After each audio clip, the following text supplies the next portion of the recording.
Welcome to footballgameplan.com, where football makes sense. I'm Emery Hunt, the czar of the playbook. Bring you our NFL Week 9 preview between the Miami Dolphins and the Indianapolis Colts. Now let's look at some keys to victory for both teams, starting with the Dolphins.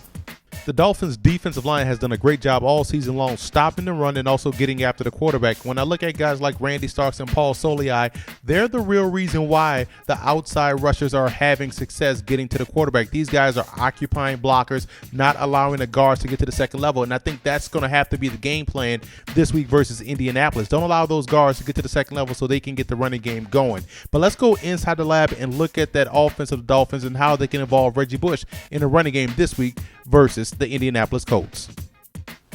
The Indianapolis Colts will bring a lot of pressure on the Miami Dolphins, whether it be Matt Moore at quarterback or Ryan Tannehill. But the key is getting the football in the hands of Reggie Bush very quickly in the passing game. And here's how they can do that versus two pressure type situations. If you see pre-snap, you're going to get pressure. I know I don't have a defense drawn up here, but if you see pressure coming this way, what are you going to do? You got to make a check call and get the football into Reggie Bush's hands quickly on what we like to call a quick dump off. So that way Bush can get outside quickly. Your influence blocking this defensive end. Got the fullback leading around up there. These two guys will draw coverage away from this swing route. So that way you can just drop back and dump the football over the defensive end's head as the play side tackle will influence block them. But that's all about pre-snap reads. If you see blitz coming, don't be afraid to check off to getting Reggie Bush out there in the flat.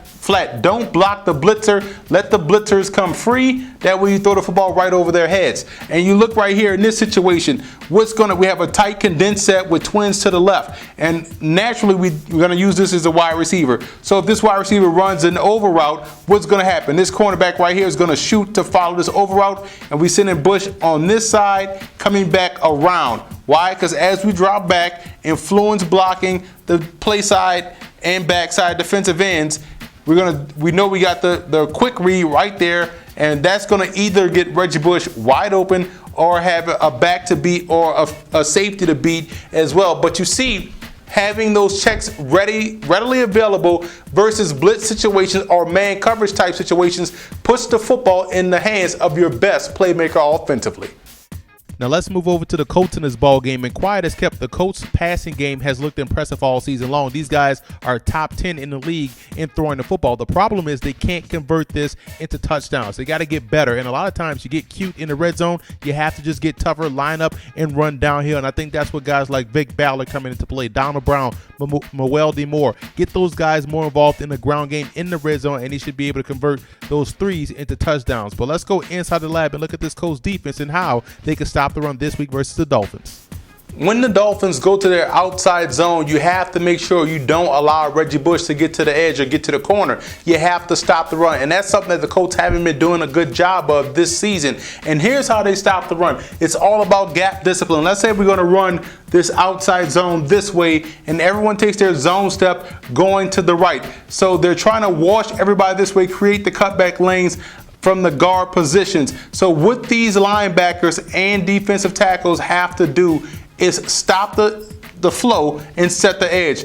This outside backer can't allow this tight end to reach him. He has to stop it right here. Set this edge, because you know you have the strong safety with the field guy and the cornerback playing contained out there. The cornerback has to fly up and stonewall the wide receiver here. Defensive tackle can't allow himself to get reached. He has to cut it down right there. Nose tackle has to make sure he shoots this gap. He has to own this gap if they're going this way. This backer flying up in the hole, leaving this opportunity right here for this guy to scrape and clean up on the right side. And while this backer is keeping contained, shooting this gap here. So really it falls on this guy and the strong safety to make the tackle, as everybody else's job is to clog the gaps. This cornerback has to make sure he doesn't allow this receiver to gain ground on him and get himself blocked, so that way they could get to the outside. But backer here outside is key. Strong safety field guy is key.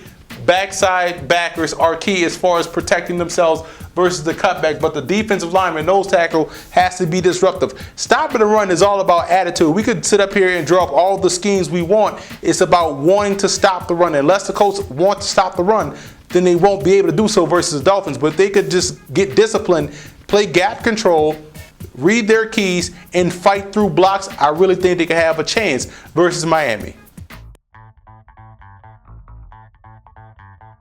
The vertical passing game of the Dolphins will be the X factor in this ball game. Tannehill, as a rookie, has been doing a great job in pushing the ball downfield. Look for that to continue this week versus Indy. And I look at the Colts' defensive contain. You got to be able to keep Reggie Bush boxed in. Don't allow him free reign to the outside. Otherwise, he can do a lot of damage. Let's look at the personnel breakdown in this matchup. And quite honestly, this is two young, very talented ball clubs. It's going to get better as the season progresses. They've done so far this season. The Colts have some questions on that defensive line, and that could be a detriment to team success this week versus the Dolphins. I like the Dolphins in this ball game. Like I alluded to before, I think the battle will be won by the Dolphins defensive line. Now look at both offenses can move the ball 20-20, but it really will come down to who can put the ball in the end zone, in the red zone. And I like the Dolphins offense and ability to run the football with some consistency. And I want to give a huge shout out to Dolphin fan forums and Colt fan forums for always showing football game plan support.